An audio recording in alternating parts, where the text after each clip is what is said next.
আল্লাহ মালাকুল মাউত কে বলবেন, মালাকুল মাউত কি অবস্থা? বলবে সব শেষ।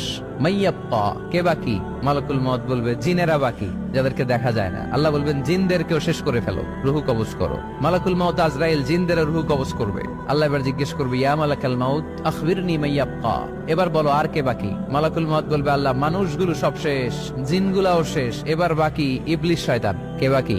ইবলিসরেও শেষ করো, ইবলিসও শেষ। আল্লাহ আবার জিজ্ঞেস করবেন, ইয়া মালাকাল মাউতি মাইয়াব্বা, আর কে বেঁচে আছে বলো? মালাকুল মাউত বলবে, আল্লাহ আপনার কথা অনুযায়ী পৃথিবীর সব মানুষের রুহু কবজ করলাম, সব জিনদের রুহু কবজ করলাম, ইবলিসের রুহু কবজ করলাম, এখন আছে শুধু ফেরেশতা। আছে কারা? যাও ফেরেশতাদের রুহু কবজ করো। ফেরেশতাদের রুহু কবজ হয়ে যাবে। এবার আল্লাহ জিজ্ঞেস করবেন, ইয়া মালাকাল মাউত আখবিরনি মাইয়াব্বা। মালাকুল মাউত বলবে, আল্লাহ আপনার কথা মতো ধরে ধরে সব শেষ, ফেরেশতাও শেষ, 4 জন ছাড়া। কয়জন ছাড়া?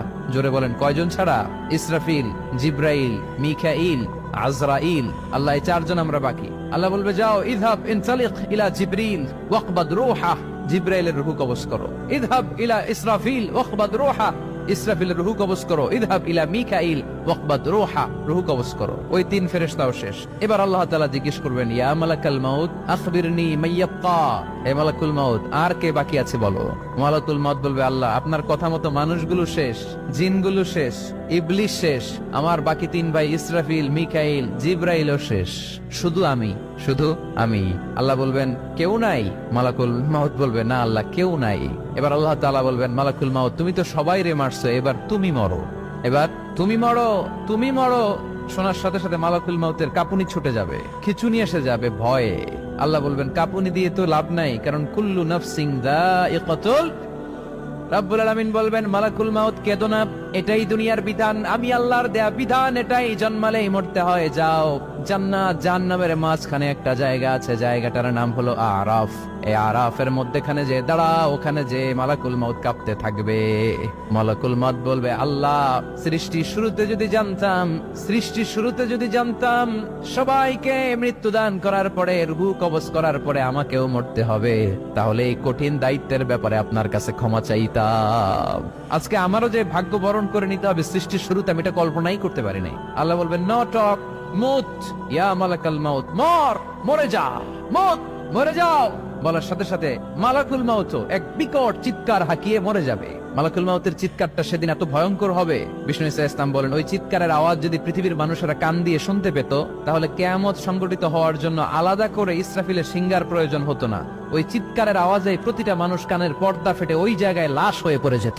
এবার ডানে বায়ে সামনে পেছনে উপরে নিচে কেউ নাই, একজন ছাড়া। জোরে বলতে হবে, তিনি কে?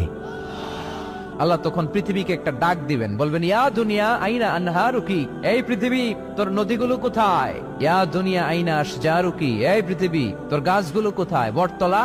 ইয়া দুনিয়া আইনাল জিবাল, তোর বড় বড় মাউন্ট এভারেস্ট পাহাড়, আলাস্কা পর্বতমালা, আলপস পর্বতমালা, এগুলো কোথায়? তুর পাহাড় আজকে কোথায়? ইয়া দুনিয়া আইনাল মুলুক, রাজা বাদশারা কোথায়, যারা ক্ষমতার দাপটে পা জমিনে ফেলতে চাইতো না? আইনাল জাবাবেরা, অত্যাচারী স্বৈর শাসকগুলো আজকে কোথায়? কোথায় আজকে? কোনো আওয়াজ নাই। আল্লাহ তখন হুঙ্কার দিয়ে বলবেন, লিমানিল মুলকুল ইয়াউম, who belongs the kingdom today. Allah চিৎকার দিয়ে বলবেন, আজকে ক্ষমতা কার? আওয়াজ করে বলেন, সেদিন ক্ষমতা কার? আল্লাহ সেদিন প্রশ্ন করে নিজেই নিজের প্রশ্নের উত্তর দিবেন, লিমানিল মুলকুল ইয়াউমা লিল্লাহিল ওয়াহিদিল কাহ্হার। সেদিন ক্ষমতা দুনিয়ার কোন রাজার নাই, কোন বাদশার নাই, কোন স্বৈর শাসকের নাই, কোন সুলতানের নাই, কারো নাই। সেদিন ক্ষমতা চলবে একজনের, তিনি কে? তার নাম হচ্ছে রহমান। তার নাম কি? আরো জোরে বলেন, কি নাম? এজন্য রহমান কারে বলে আজকে চিনতে পারছেন? তার দয়ার শেষ আছে? তার ক্ষমতার কোন কুল কিনারা আছে? তার ধন ভান্ডারে কোনো কমতি আছে? এজন্য লা বিশাইইন মিন নিআমিকা রাব্বানা নুকাযযিবু ফালাকাল হামদ, we don't deny any of your mercy and blessings, all praises to you। আল্লাহ তোমার কোন নিয়ামতকে আমরা অস্বীকার করি না। আল্লাহ প্রথমে ধমক দিয়ে বলছেন, এই মানব জাতি আর জিন জাতি, আমার কোন নিয়ামতকে অস্বীকার করবি? আমরা বলি কোনটাই অস্বীকার করি না। সকল প্রশংসার মালিক একজন, তিনি কে? ইমাম বাইহাকি বলেন, আল্লাহর হাবিব সাল্লাল্লাহু আলাইহি ওয়াসাল্লাম ইরশাদ করেছেন, ইন্না লিকুল্লি শাইইন আরুস ওয়া আরুসুল কুরআনি সূরাতু আর-রাহমান। আলেম ওলামারা বলেন তো আরুস মানে কি? মাশাআল্লাহ, নববধূ। আরুস মানি নতুন বউ, আরুস মানি নতুন বউ, নববধূ। আল্লাহর হাবিব বললেন, লিকুল্লি শাইইন আরুস, সবার একটা করে নববধূ হয়। আর কোরআনের নববধূর নাম সূরা আর-রাহমান। ইন্না লিকুল্লি শাইইন আরুস ওয়া আরুসুল কুরআনি সূরাতু আর রহমান। দুনিয়ার প্রত্যেকের জন্য আল্লাহ একজন করে নববধূ দান করেছেন। আল্লাহর কোরআনেরও একটা নববধূ আছে, এই কোরআনের নববধূর নাম সূরা আর রহমান। কোরআনের নববধূ, কোরআনের নতুন বউ, কোরআনের নতুন বউ।